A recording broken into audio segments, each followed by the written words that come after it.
اهلا بالابطال.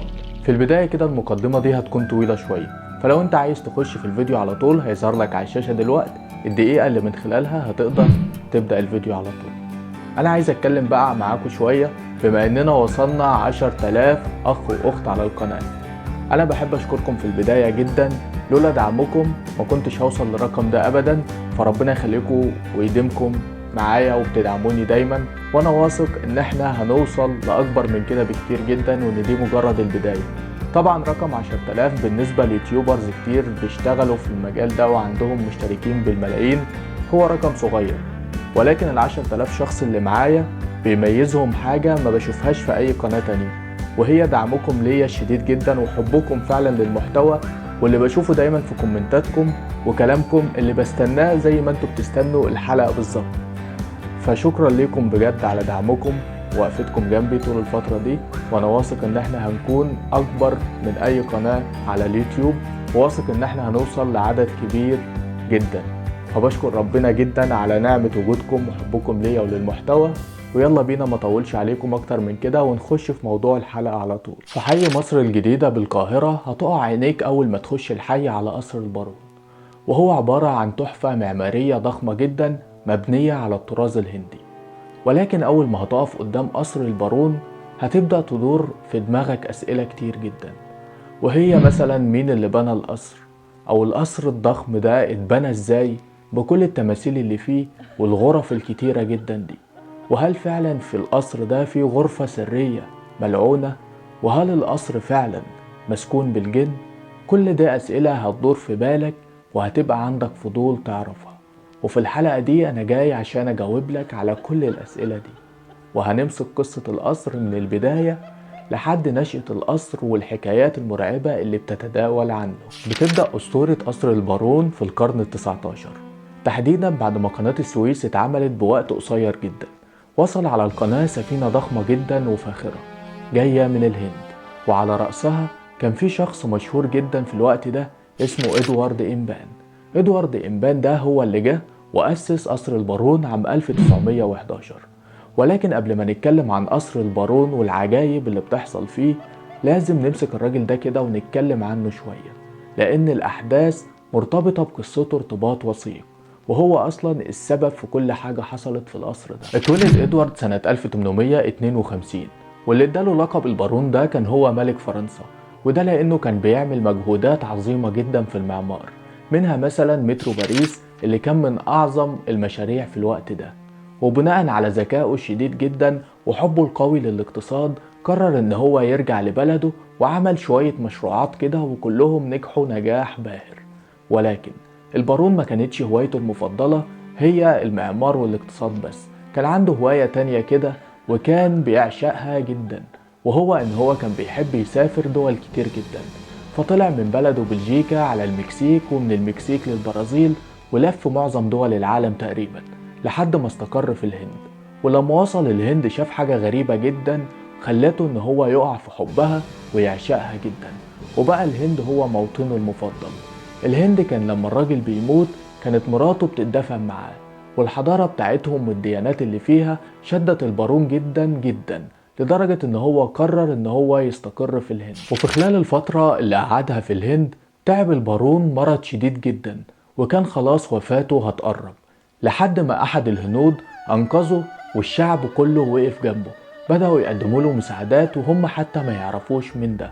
وفي الوقت ده البارون عشقه زاد للهند جدا جدا، وقرر ان هو لما يجي يبني قصر او اي معمار جديد هيكون على الطراز الهندي، وده السبب اللي خلى البارون يبني القصر بتاعه على الطراز الهندي. ولكن البارون كان عنده شغف وحب جديد جدا للتعرف على الحضارات، وبما انه وقع في عشق حضارة الهند فقرر ان هو يشوف حضارة اقدم واقوى، لحد ما استقر البارون في مصر.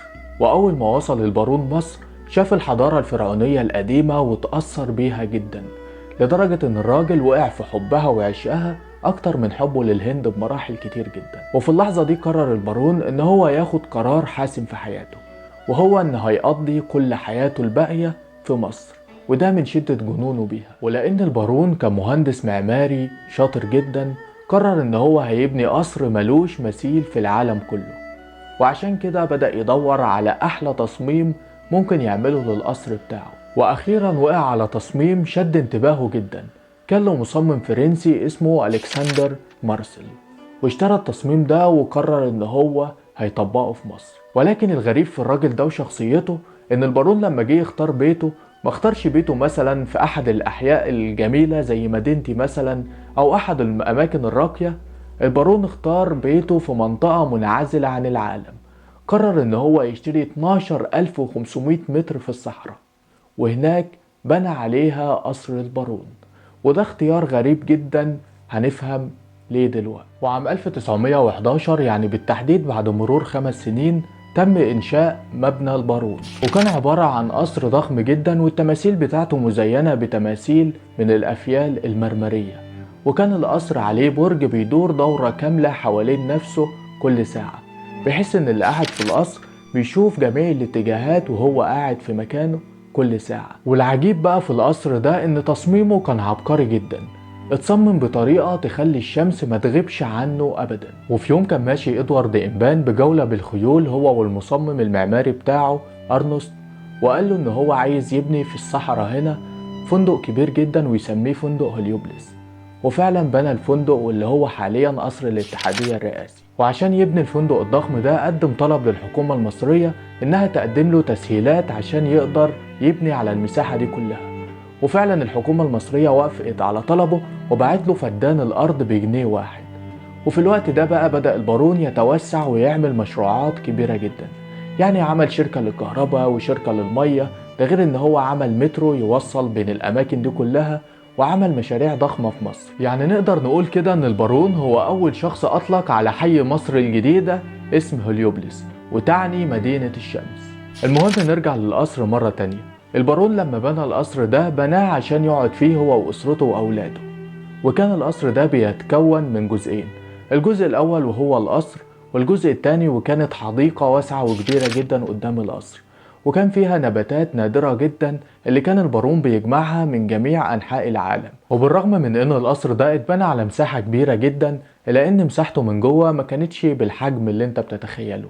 وده لأن أكبر مساحة في القصر كان بيشغلها عدد من التماثيل والتحف المعمارية النادرة جدا اللي اتصنعت من الذهب والمواد الغنية جدا. وكان إزاز القصر مصنوع من الزجاج البلجيكي، والنوع ده من الإزاز كان بيخلي اللي جوه القصر يشوف اللي بره، لكن اللي بره ما كانش بيقدر إن هو يشوف اللي جوه. وأيامها كانت دي حاجة عبقرية جدا ونادر جدا إنك تلاقيها. وكمان كان في 3 أوض، 2 منهم البارون كان بيستخدمهم للضيافة، وأوضة تالتة كان بيلعب فيها بلياردو. أما الطابق التاني فكان فيه 4 غرف، وكل غرفة كان ليها الحمام بتاعها، والأرضية بتاعتهم كانت عبارة عن رخام أو خشب باركيه. أما بالنسبة للبدروم فكان بيحتوي على المطبخ وأماكن الخدم والجراشات. أما الجزء المرعب والمخيف في الحكاية كلها كانت الأنفاق الغريبة اللي البارون كان بيعملها، واللي لحد دلوقتي ملهاش أي تفسير. يعني مثلا بنى نفق بيودي على الكنيسة البازيليكية، ونفق تاني بيودي على قصر الاتحادية اللي أياميها كان فندق هليوبلس، وده شيء غامض محدش عارف تفسيره لحد الوقت الحالي. وكان موجود في القصر ده مصعد خشبي ضخم جدا كان مصنوع من خشب الجوز، وكان وظيفته ان هو بياخد الاكل من المطبخ لغرفة المائدة فوق اللي بيقعد فيها البارون وياكل هو واسرته. يعني من الاخر نقدر نقول ان قصر البارون كان تحفة معمارية نادرة جدا. كل ما البارون كان بيجيب حد من اصدقائه كان بيندهش بالقصر وجماله وعبقرية تصميمه، يعني قصر مفيش زيه في العالم كله. ده غير بقى ان القصر ده كان فيه حاجة مميزة جدا، وهي الساعة اللي من خلالها بتقدر تشوف القمر اذا كان بدر او هلال، وتقدر من خلالها برضو تعرف الشهور والسنين والايام. والميزة دي ما كانتش موجودة في اي ساعة في العالم غير الساعة اللي موجودة في قصر البارون في الوقت ده. يعني دي تعتبر اعظم ساعة في العالم بعد ساعة بيج بن. والمكان الاغرب في القصر ده بقى كانت غرفة اسمها الغرفة الوردية او غرفة الوراية. الغرفة دي كانت موجودة تحت الارض، وكان ممنوع اي حد خالص من الخدم او قرايبه ان هو يقرب منها.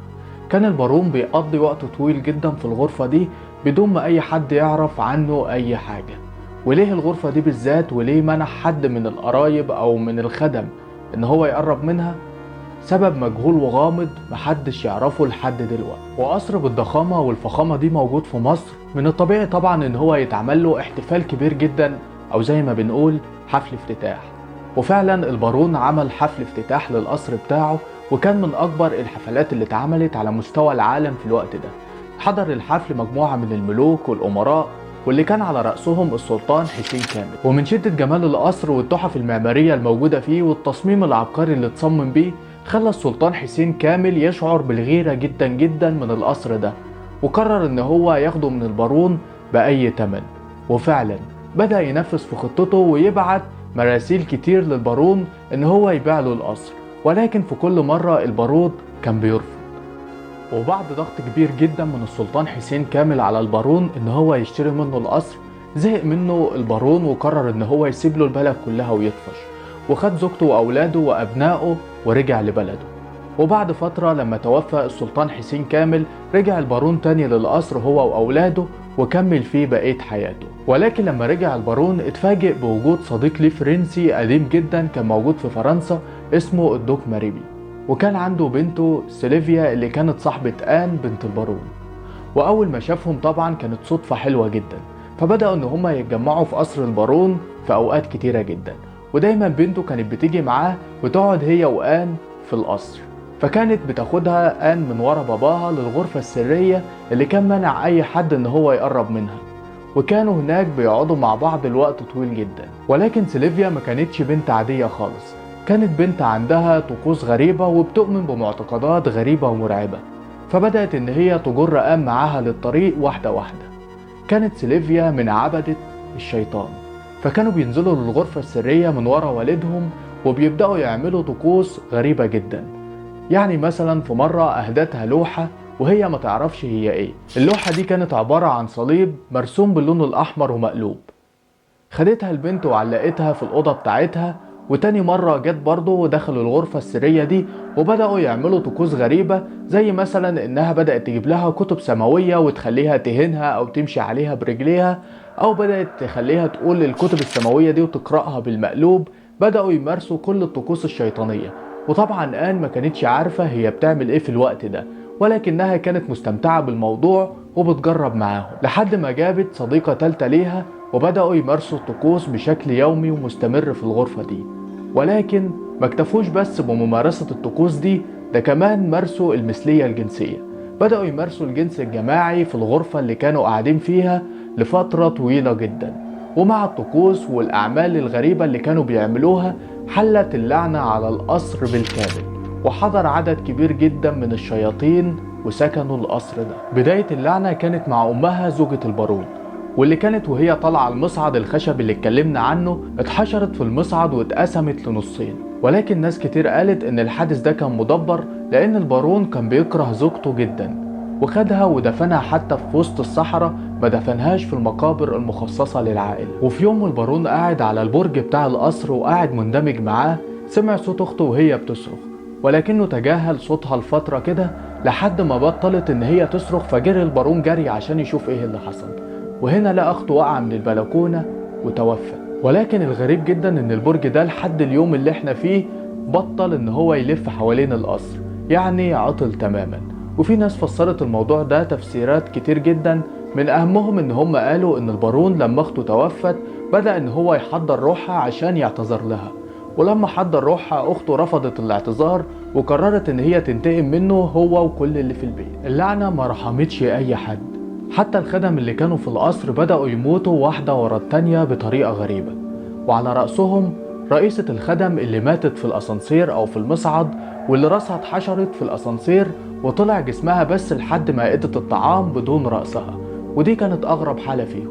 ده غير بقى عم آن اللي مات وهو في النفق اللي كانت بتمارس فيه الطقوس الغريبة بتاعتها، لحد ما تيجي اللعنة وتدور على آن.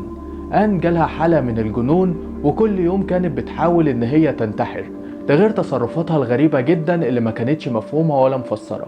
فاضطر والدها ان هو يحبسها في غرفة المراية اللي كانت بتقعد فيها هي واصدقائها. ولكن الغريب ان آن في الوقت ده لما كانت موجودة في الغرفة كانت كل مرة بتخرج حالتها النفسية احسن. الدكتور النفسي بتاعها بدأ يتجنن ويستغرب ايه السبب اللي بيخليها تخرج من الغرفة دي مبسوطة بالشكل ده. طبعا هو ما كانش عنده علم ولا اي حد يعرف ان هي بتمارس الطقوس الغريبة بتاعت عبدة الشياطين. ولكن الدكتور النفسي فعلا سألها في يوم وقال لها يا آن أنا ليه لما بسيبك في الغرفة لوحدك بتخرجي حالتك النفسية مبسوطة وسعيدة وكأنك كنت مبسوطة في مكان مرتاحة فيه؟ قالت له بكل بساطة إن أصدقائها بيقعدوا معاها جوه، بالرغم إن الأوضة بتبقى فاضية تماما ومفيش أي حد فيها. وهنا بدأ الرعب يسيطر على الكل، حتى الدكتور بتاعها كان مرعوب جدا من حالتها ومش قادر يفسرها.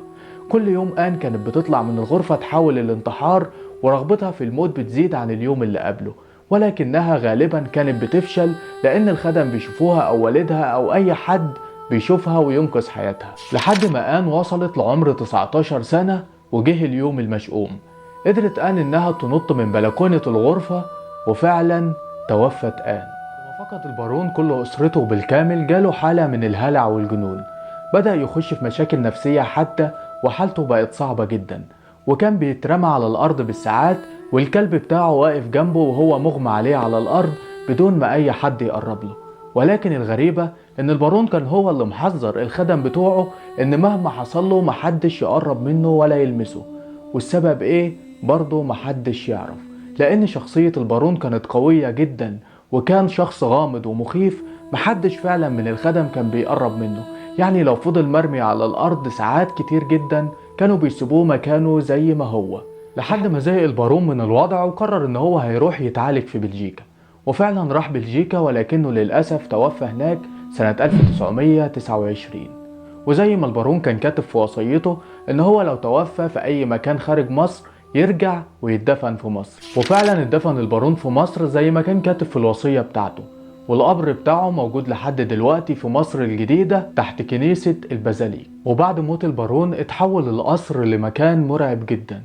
القصر فضل مهجور لوقت طويل جدا، لحد ما المدمنين وتجار المخدرات والمشردين بدأوا يستوطنوا القصر بالكامل، وكان كل اللي حواليه عبارة عن خرابات ملهاش أي معنى ولا تفسير. لحد ما بدأت الأقاويل تطلع عن القصر ده، بدأ السكان يقولوا حاجات غريبة جدا بتحصل في القصر. فمثلا بعض السكان أو كل اللي حوالين القصر قالوا الرواية دي، قالوا إن عام 1982 في يوم من الأيام شافوا القصر وهو بيولع بالكامل. كل السكان اللي حواليهم شافوا النيران بتشتعل في كل مكان في القصر، وفي الوقت ده كل السكان برضو بلغوا بالمطافي باللي بيحصل. ومجرد ما المطافي وصلت قدام القصر النيران كلها اختفت بشكل غريب، والدخان حتى ما كانش ليه أثر، ولا الحريق كان ليه أثر جوه القصر تماما. يعني كأن اللي كان عندهم دي مجرد تهيؤات. تغير بقى ان في مجموعة من الناس قالوا ان هم كل ما بيعدوا من قدام القصر بيسمعوا البارون وهو بيتخانق مع اخته بصوت عالي جدا.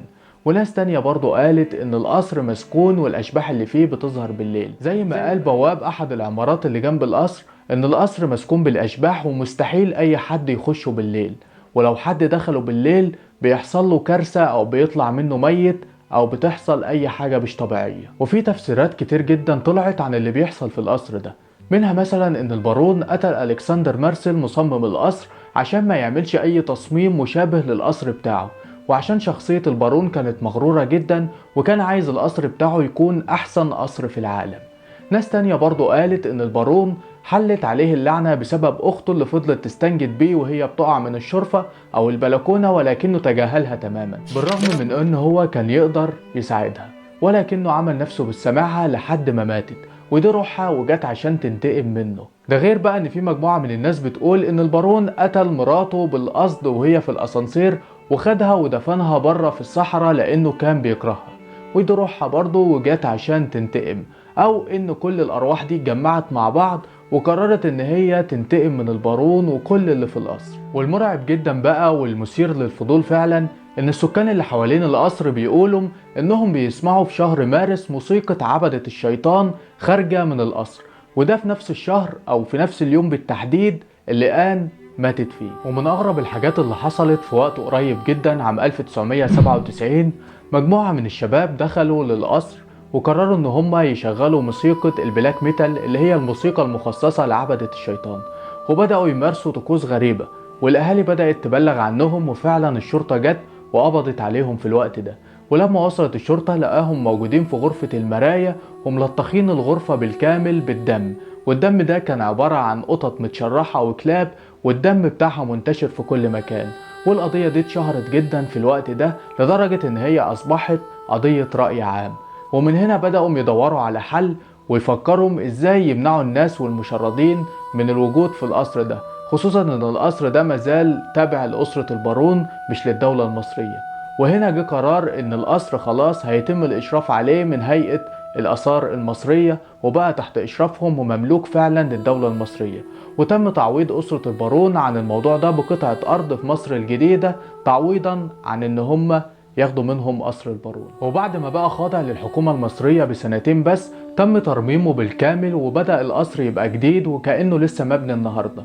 واتفتح القصر بقى كمزار سياحي، تقدر ان انت تاخد اهلك واسرتك وتروح تستمتع فيه، زي ما كمان تقدر ان انت تشير الحلقة دي في كل مكان عشان تدعم المحتوى ده بشكل كبير جدا، واحبك جدا واشكركم على تكملتكم للحلقة. ولو عجبتك الحلقة ما تنساش اللايك، وهستنى رأيكم تحت في الكومنتات. وكان معاكم اخوكم عمار محمد، واشوفكم ان شاء الله في حلقة جديدة قريبا جدا. سلام يا ابطال.